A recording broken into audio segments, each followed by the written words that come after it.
Rain hammers against the coffee shop windows.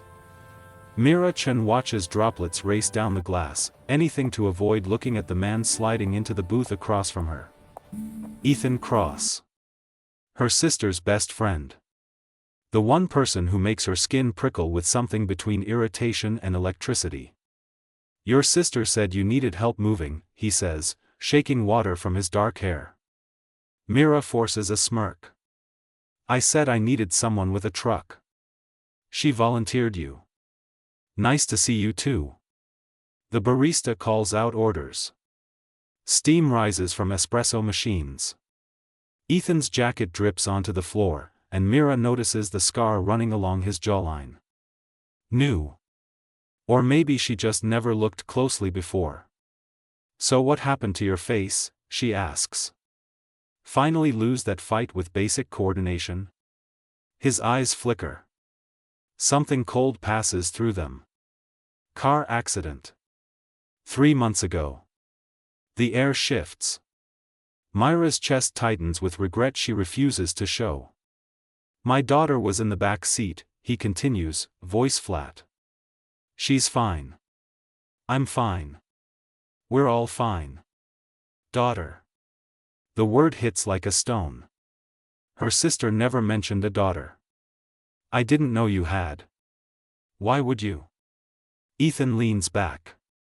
You've spent 2 years making sure we never talk longer than 30 seconds. Mira's pulse quickens.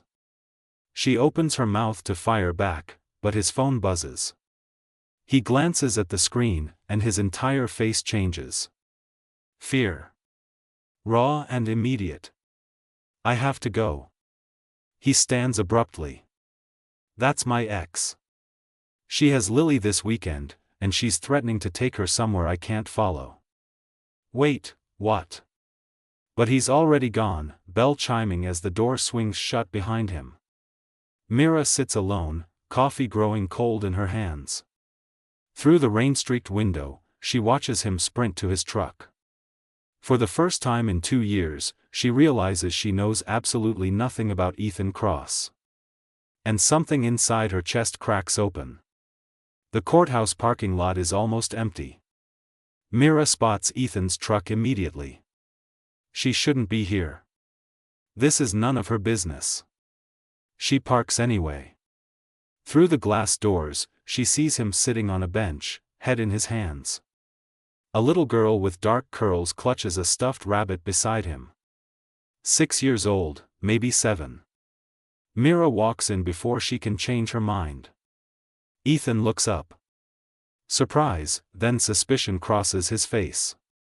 My sister told me where you'd be, Mira says quietly.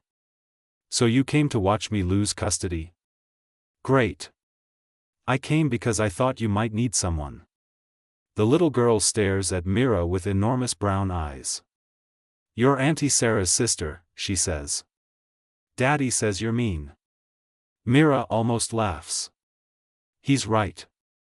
Ethan's lawyer appears, beckoning him forward. He stands, then hesitates. Lily, stay with Miss Chen for a minute. But Daddy. Please. The girl nods solemnly. Ethan disappears into the courtroom, and Mira finds herself alone with a child she's never met. My mommy wants to move to Seattle, Lily says, hugging her rabbit. Daddy says that's too far. Mira's throat tightens. How do you feel about it? I want to stay with Daddy. Tears well in the girl's eyes. But Mommy said I don't get to choose. 20 minutes pass like hours. When Ethan emerges, his face is stone. Temporary order, he says flatly. She gets her for summer. 3 months in Seattle. Starting next week. Mira watches him crumble from the inside. Lily runs to him, and he lifts her like she weighs nothing. Outside, in the cold parking lot, Mira finds herself saying, I have a lawyer friend. Family law specialist. Ethan turns. Why are you helping me? Because I was wrong about you, she admits. And because that little girl deserves her father. Something unspoken passes between them. Electric and dangerous. There's something you should know, Ethan says slowly. About why my ex is doing this. What? She found out I'm broke. The accident, the medical bills, everything.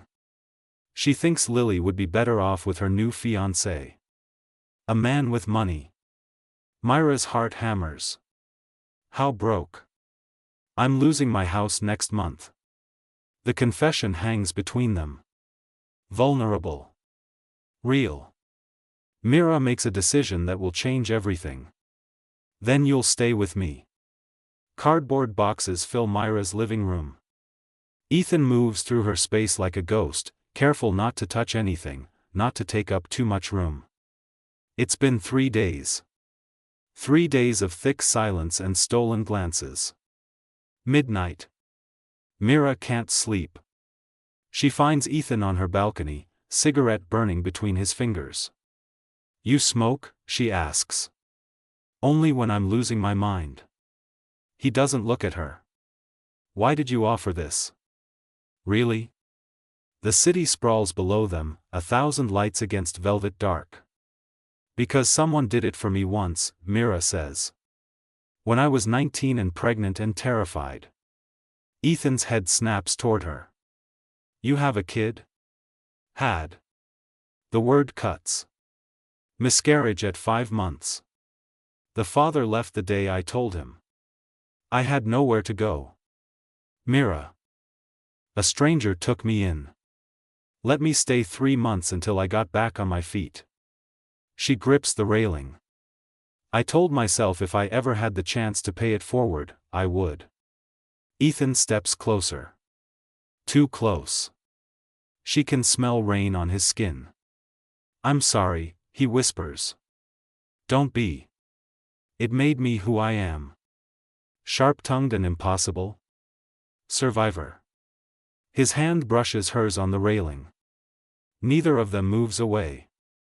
There's something else, Ethan says, voice rough. About the accident. About why my ex really left. Mira's stomach drops. Tell me. I was drinking. Not drunk, but enough. The cops didn't test me because another driver ran the light. But I knew. I knew I shouldn't have been behind that wheel with Lily in the car. The confession breaks something open between them. Does your ex know? Mira asks. She suspected. That's why she's fighting so hard. She thinks I'm dangerous. Are you? I haven't touched alcohol since that night. His jaw tightens. But she doesn't believe me. And I don't blame her. Mira turns to face him fully. I do. Why? Because I see what you're willing to lose for your daughter. That's not the action of a man who doesn't care. Ethan's eyes search hers. The space between them crackles with something neither can name. Then his phone rings. He answers, face draining of color. What do you mean she's gone? Mira's blood runs cold. Lily's missing, Ethan breathes. My ex just called. She put her to bed an hour ago. Now she's not in the house. He's already running for the door. Mira follows, heart hammering. In the car, speeding through empty streets, Ethan's hands shake on the wheel. There's one place she might go, he says.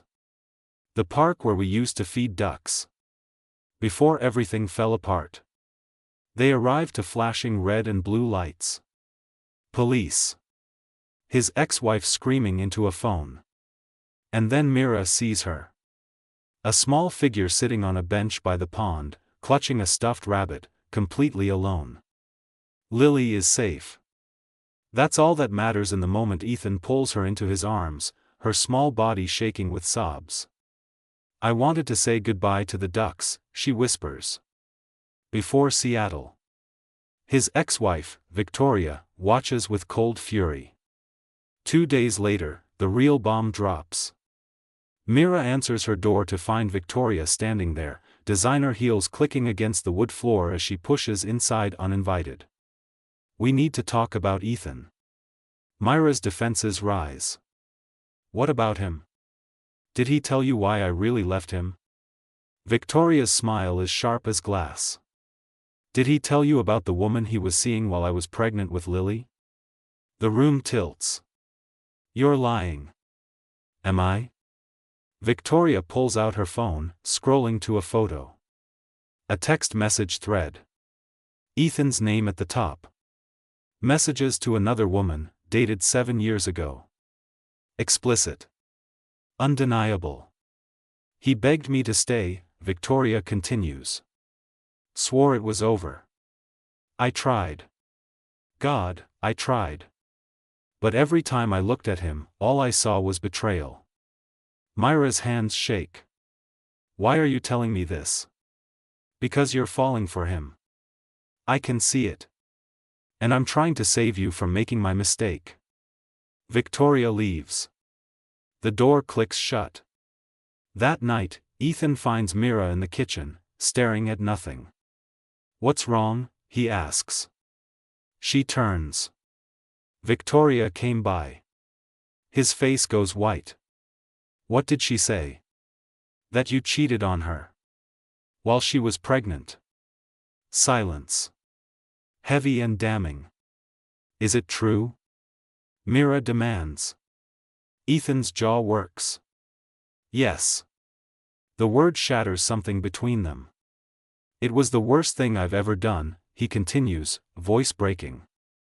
I was 23, terrified of becoming a father, drowning in fear. It's not an excuse. It's just the truth. Did you love her? The other woman? No. I loved Victoria. I was just too broken to show it right. Mira feels tears burn behind her eyes. You should have told me. Would you have let me stay if I had? The question hangs unanswered. I need you to leave, Mira says quietly. Mira. Please. He gathers his things in silence.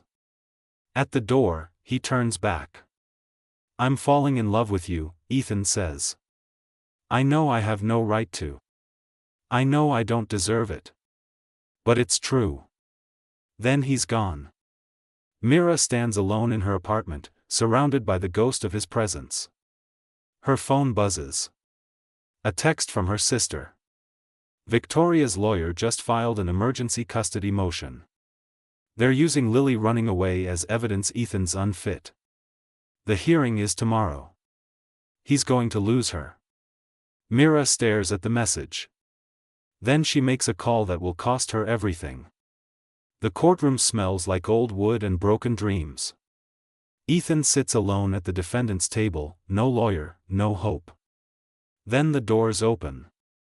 Mira walks in, and behind her, a man in an expensive suit. Her lawyer friend. The family law specialist. Ethan's eyes meet hers across the room. Confusion. Hope. Something deeper. The hearing begins. Victoria's lawyer paints Ethan as unstable, irresponsible, a man whose daughter ran away because she felt unsafe. Then Mira takes the stand. State your relationship to the defendant, the judge says. He's living with me. Has been for 2 weeks. Victoria's face goes red. Your Honor, this proves my point. He's shacking up with a woman my daughter doesn't even know. I'm providing temporary housing, Mira interrupts, voice steady. Because Mr. Cross lost his home due to medical bankruptcy following an accident where he saved his daughter's life. She produces documents. Hospital records. Insurance denials. Financial statements that prove Ethan spent every penny on Lily's care after the crash. He didn't lose his house because he's irresponsible, Mira continues. He lost it because he chose his daughter over everything else. The lawyer beside her stands, presenting a motion. My client is prepared to offer a solution. Miss Chen owns a 3-bedroom home. She's willing to provide housing for Mr. Cross and his daughter, rent-free, for 12 months while he rebuilds financially. This gives Lily stability and keeps her in her current school district. Victoria's lawyer objects. The judge listens. Finally, the gavel falls. Custody remains joint. The Seattle relocation is denied. Miss Chen's offer is accepted pending home inspection and background checks. Outside, in the harsh afternoon sun, Victoria corners Mira. "You think you're saving him?" she hisses. "You don't know him." "Not really. He'll break your heart like he broke mine." Mira meets her gaze. "Maybe. But that's my choice to make." Victoria walks away. Ethan approaches, Lily's hand in his. "Why did you do that?" he asks. "Because she needs her father," Mira says, looking at Lily. "And because everyone deserves a second chance. Even people who've made terrible mistakes. Including you?" Ethan's voice is soft. Mira thinks of the baby she lost. The sarcasm she used as armor. The 2 years she spent pushing him away because feeling something real terrified her more than being alone. "Including me." Lily tugs on Myra's sleeve. "Are you going to live with us?" "Looks like you're living with me, sweetheart." "Will you teach me to be mean like Daddy says?" Mira laughs, real and unguarded. "I'll teach you to be strong. There's a difference." That night, boxes fill her living room again. But this time, it feels different.